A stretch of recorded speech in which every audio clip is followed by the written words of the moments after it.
দেওয়া আছে root x equal to হচ্ছে √3 প্লাস √2।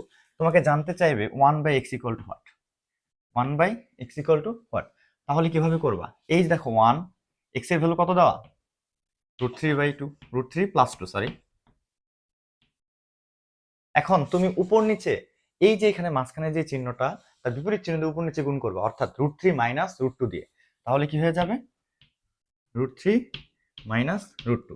আর নিচে কি হবে খেয়াল করো, √3 প্লাস √2 ইন্টু √3 মাইনাস √2।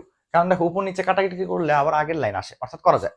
তার মানে হবে a square minus b square, √3 whole square, square রুটে কাটাকাটি হয়ে 3 থাকবে, এখানে 2 থাকবে, 3 থেকে 2 বাদ দিলে হবে 1, লিখার আর দরকার নেই। তাহলে x এর ভ্যালু কত হবে, এই যে এটা, অর্থাৎ 1/x এর ভ্যালু কত হবে, √3 মাইনাস √2।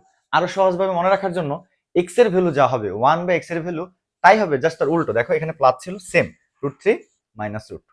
বুঝতে পারছো? ধরো এটা এমসিকিউতে আসছে, তুমি এত কিছু করার তো তোমার টাইম থাকবে না, ঠিক না? যত ফাস্ট করা যায় তুমি এখানে অন্য কোনো ভ্যালু দাও। ধরো আমি তোমাকে দিলাম √7 প্লাস √5, ঠিক আছে? এখন তোমাকে জানতে চাইছে 2/x কত, ঠিক আছে? এটা ইকুয়াল টু হোয়াট।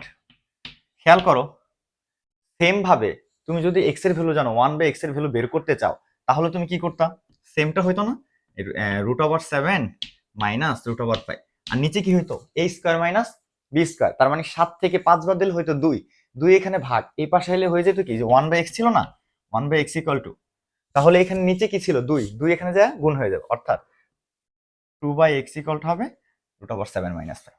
বুঝতে পেরেছো এত ইকুয়াল টু কিভাবে বের করেছি?